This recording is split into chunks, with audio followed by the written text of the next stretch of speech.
আমাদের মা বোনেরা অনেক পরিশ্রম করেন রমাদান মাসে, আমরাও সিয়াম পালন করি, তারাও করেন। এর পাশাপাশি ইফতারের সময় আমি গিয়ে শুধু ইফতারটাই গ্রহণ করি, কিন্তু তাকে হয়তো 2 ঘন্টা 3 ঘন্টা আগে থেকেই সেটা প্রস্তুত করতে হয়।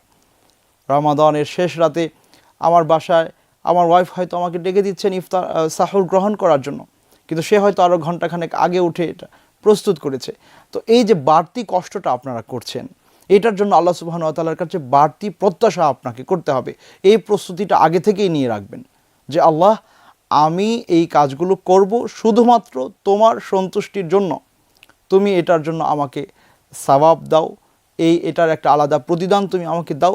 এই প্রত্যাশা যদি আপনার ভেতরে থাকে, আপনি কতটুকু করতে পারলেন কি পারলেন না সেটা ইম্পর্টেন্ট না।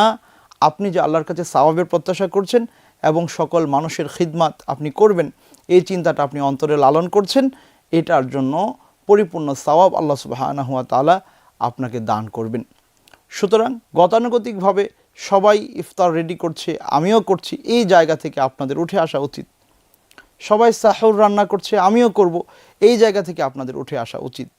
বরং এটা করার পেছনে আমি আল্লাহ সুবহানাহু ওয়া তাআলার কাছে আলাদা প্রতিদানের আশা রাখছি, এই দাবিটা আল্লাহ সুবহানাহু ওয়া তাআলাকে মন খুলে প্রাণ খুলে বলতে হবে।